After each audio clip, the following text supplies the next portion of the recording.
I got out of the car and rushed to the office, accidentally bumping into someone right at the door, but I didn't have time to check. I hurriedly stepped inside the biggest private bank. The entire lobby greeted me in unison. Morning, Mr. Blackwell. I entered my office, where Shayla was already sprawled on the couch, not even bothered by the vice president's plate on the door. Babe, finally. The new Bentley batter just dropped. You have to get it for me. Matte Rose Gold Limited Edition. It screams us. I dropped into my chair, eyes scanning red stock charts, bleeding across the monitor. Can we do this later? The stop tanked overnight.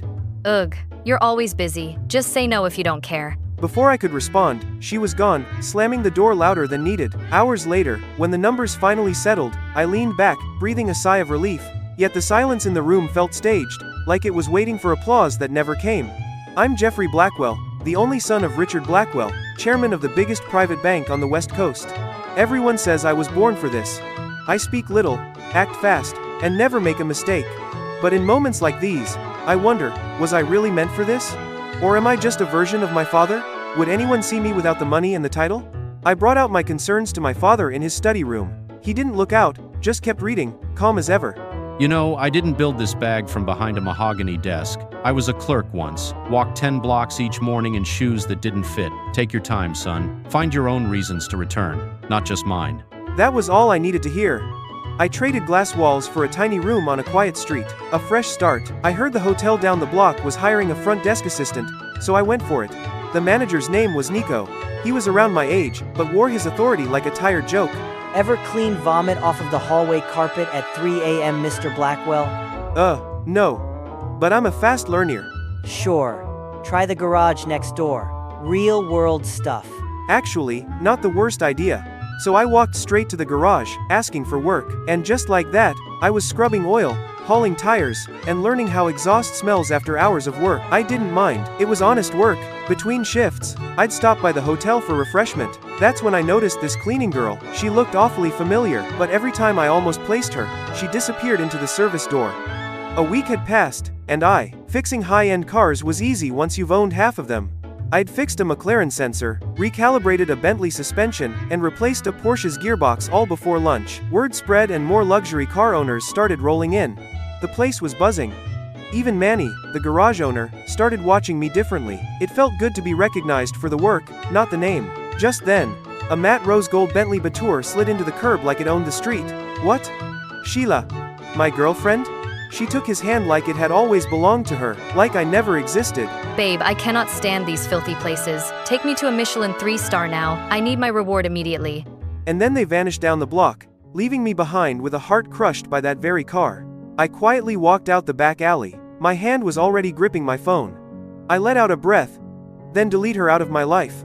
The alley was quiet for a moment until I heard the rattle of a dumpster lid.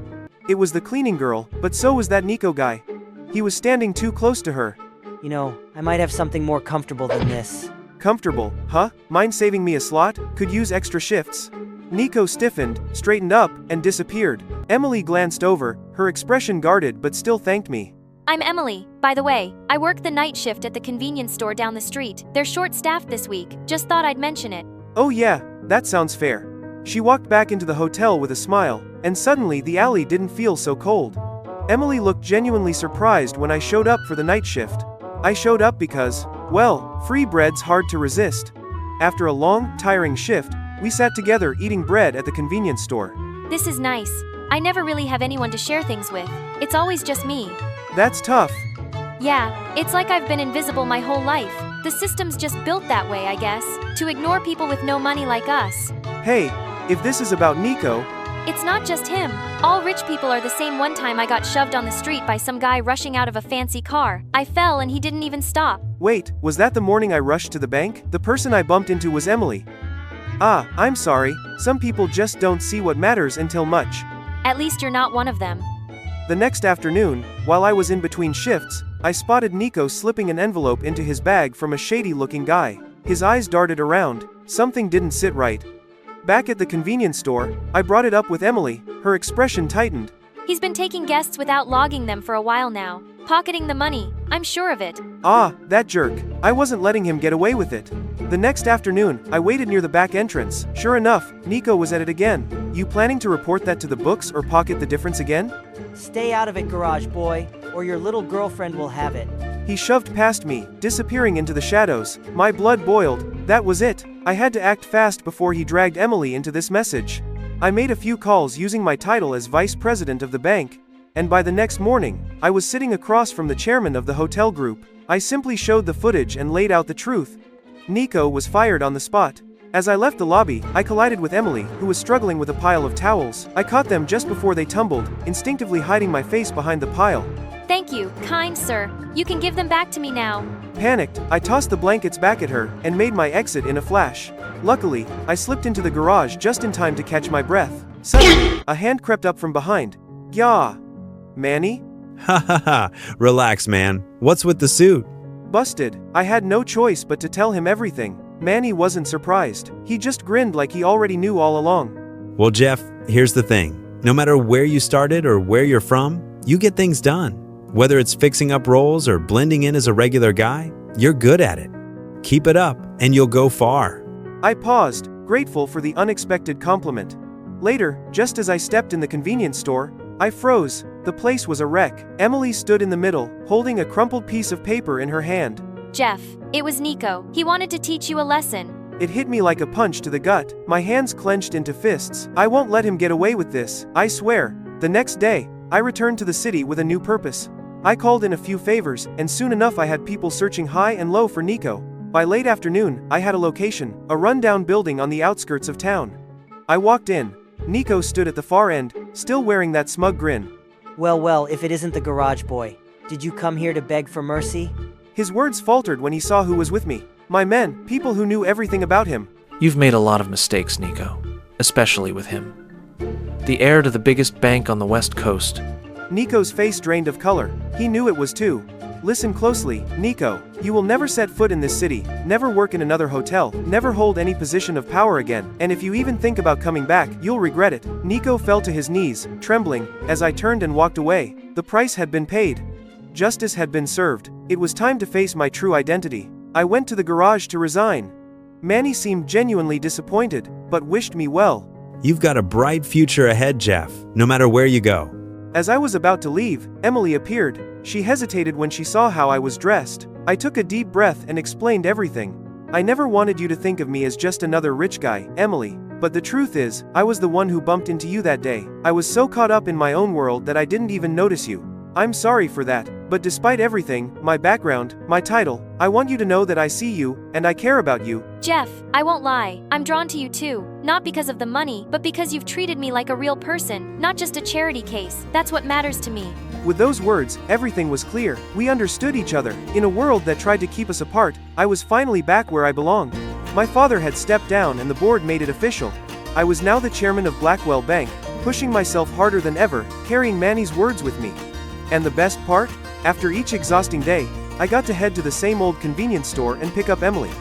You know, you can quit the job if you want. I'm more than capable of taking care of you. I'm not quitting. I need to do this on my own. I made a commitment to the store to make up for the damage caused by Nico. Fair enough, but just so you know, you'll be making up to me. I bought the store. You didn't. I did. No escaping those night shifts now. We both laughed as we walked hand in hand, enjoying the cool night air.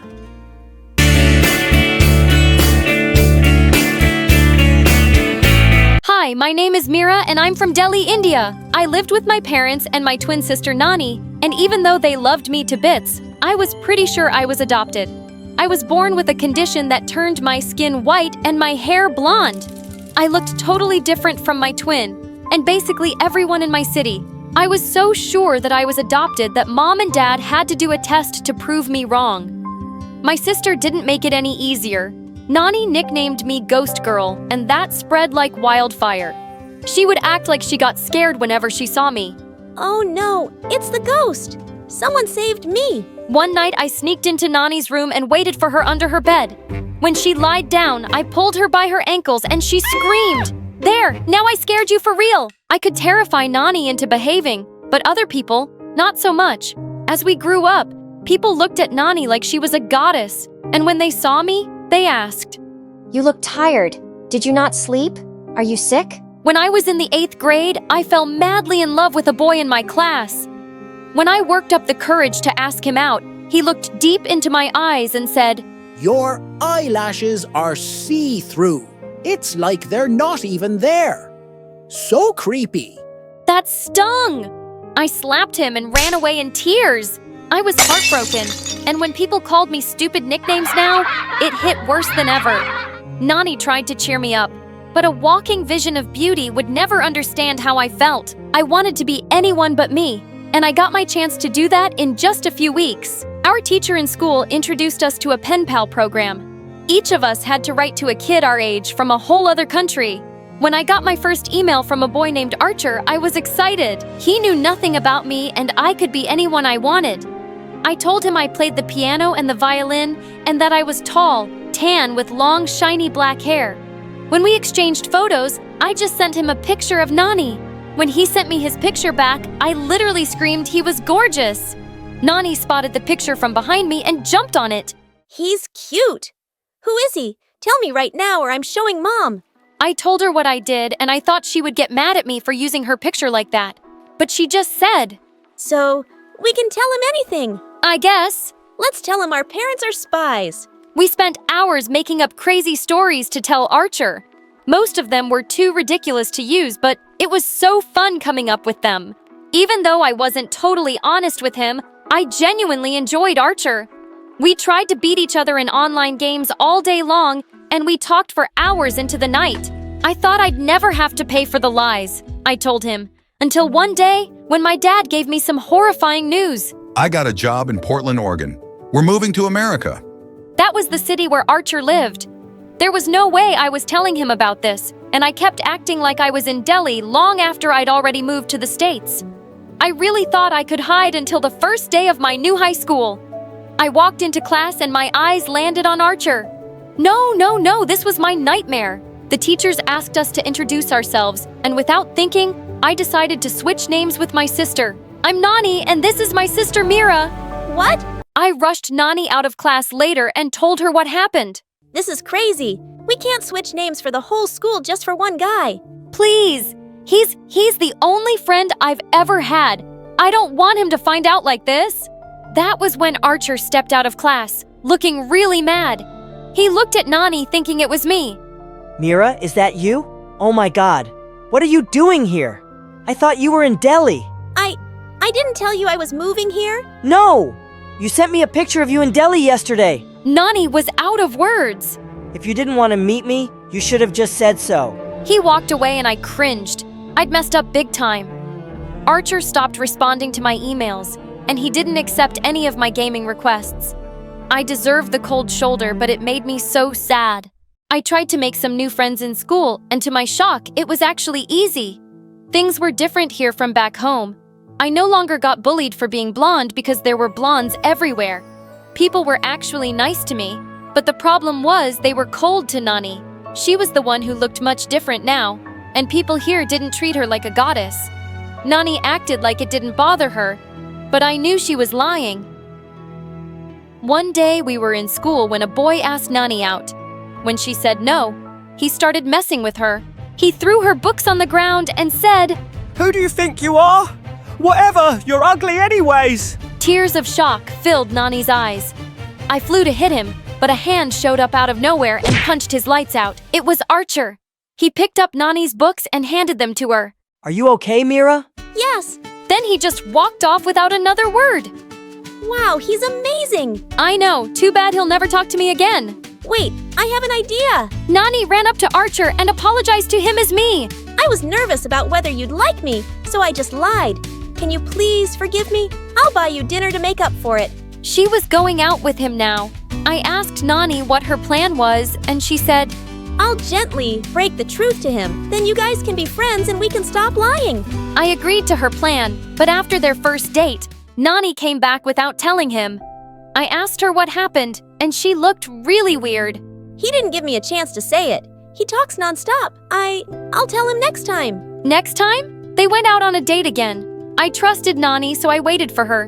But 2 more dates happened, and she didn't do it. One day, I followed Nani to spy on their date. I saw them outside a restaurant. Nani leaned in to kiss him. Oh my God! I was about to scream, but Archer held her back at the last moment. Nani! I mean Mira! Wow, why are you here? I gave Archer a flimsy excuse and pulled Nani away with me. You like Archer, don't you? That's why you're not telling him. No, he's just sweet. And he made me feel special. I couldn't say it. Do you really like him? Tell me the truth. When she said yes, I felt like someone shocked me. So that was your plan? Keep dating him till he falls in love with you? Can't you go get another boyfriend? You're the pretty one now, and I'm the ugly outcast, right? Nani, don't say that. You sent him my picture. He chose to meet me on every date.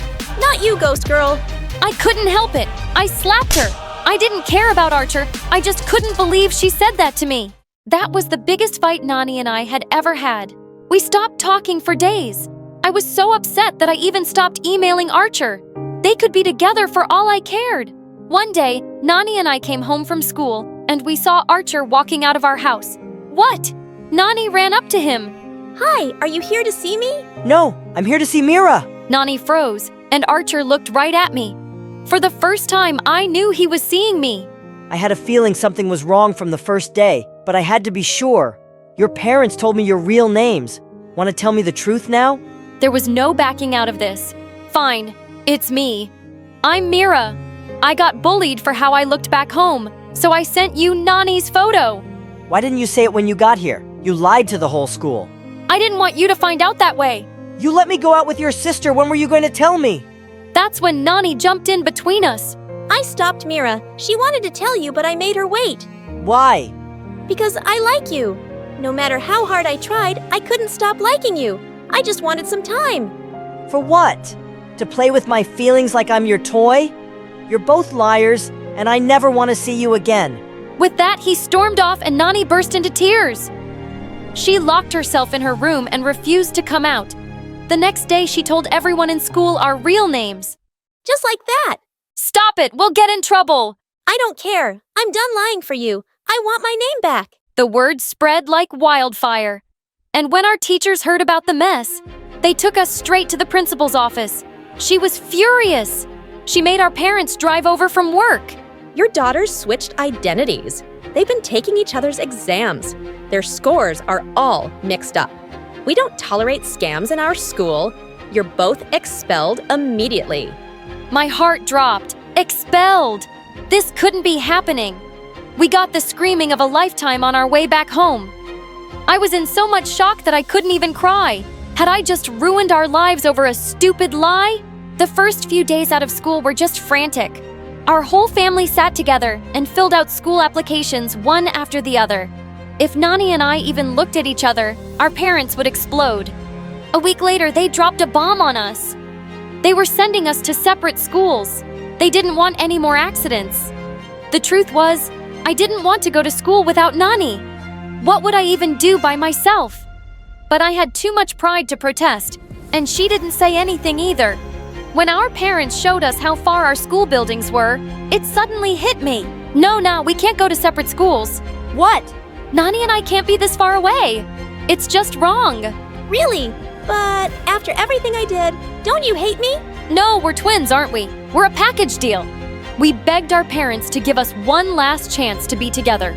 When they finally agreed, Nani and I were so relieved. I'm so sorry about everything, Mira. I was the worst sister ever. I called you names. I went after a guy I knew you liked. How could I be so horrible?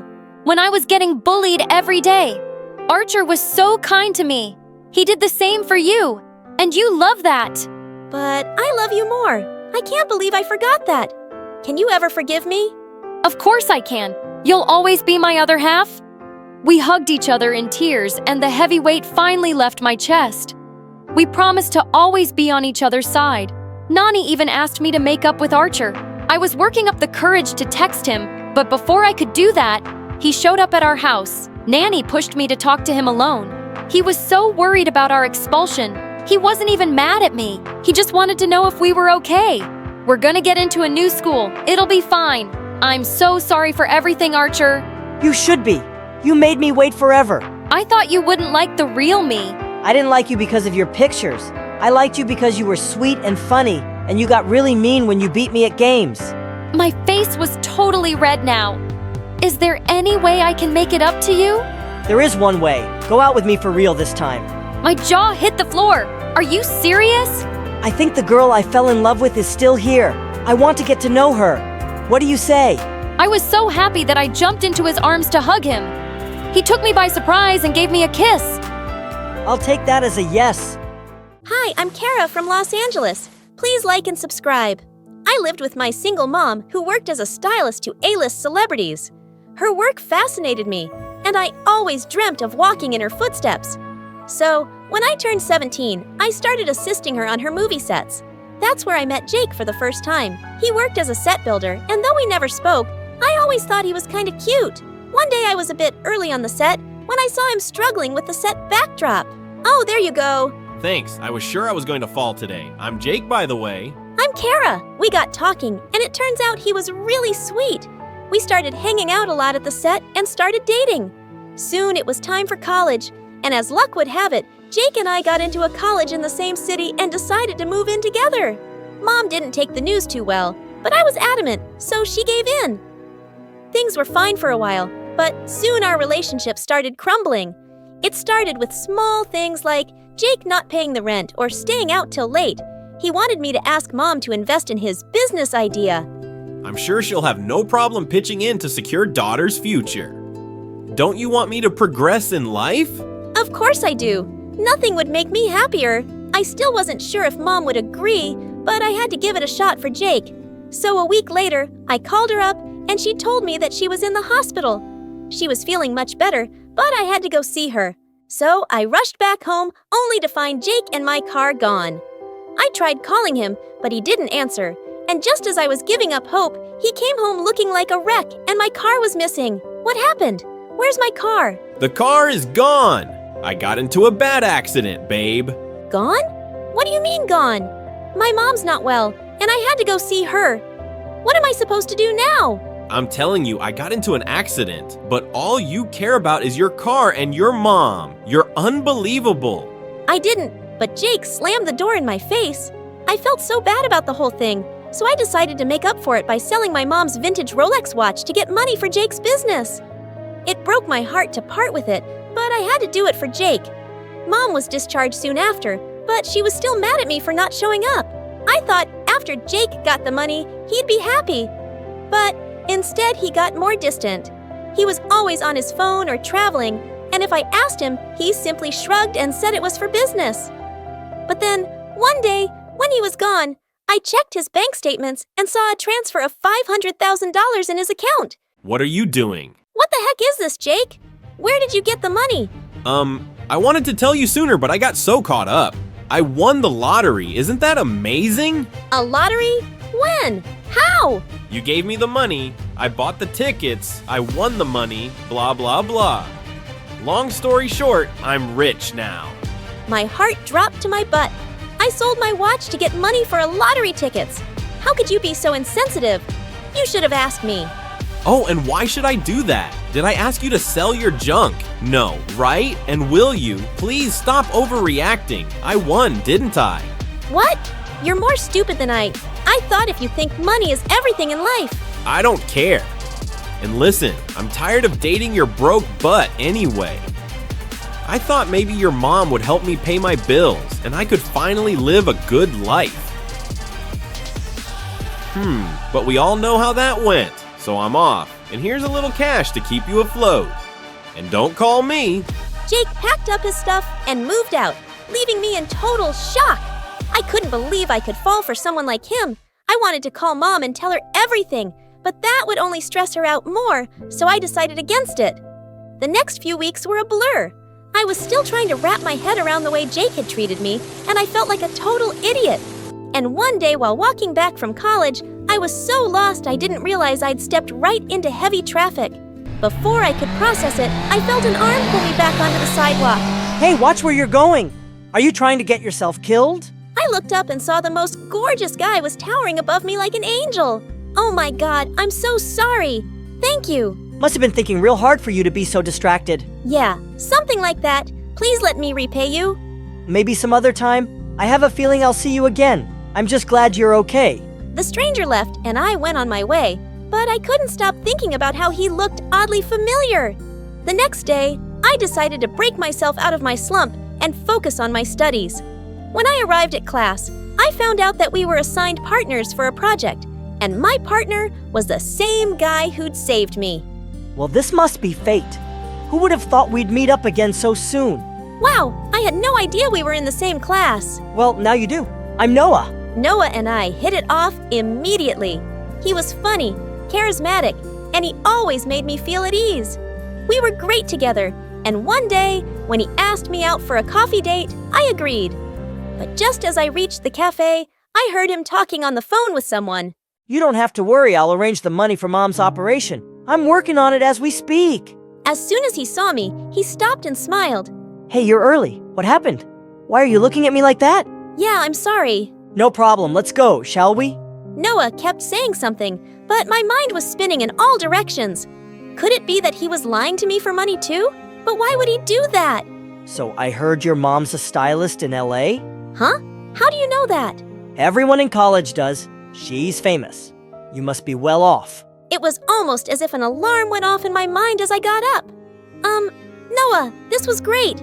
I need to leave.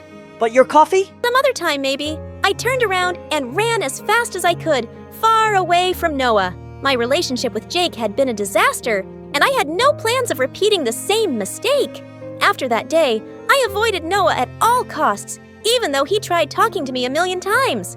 He would slip sweet notes in my locker, wait for me in the cafeteria, and help me with the project. But I just didn't want to talk to him. And then one day he caught up with me.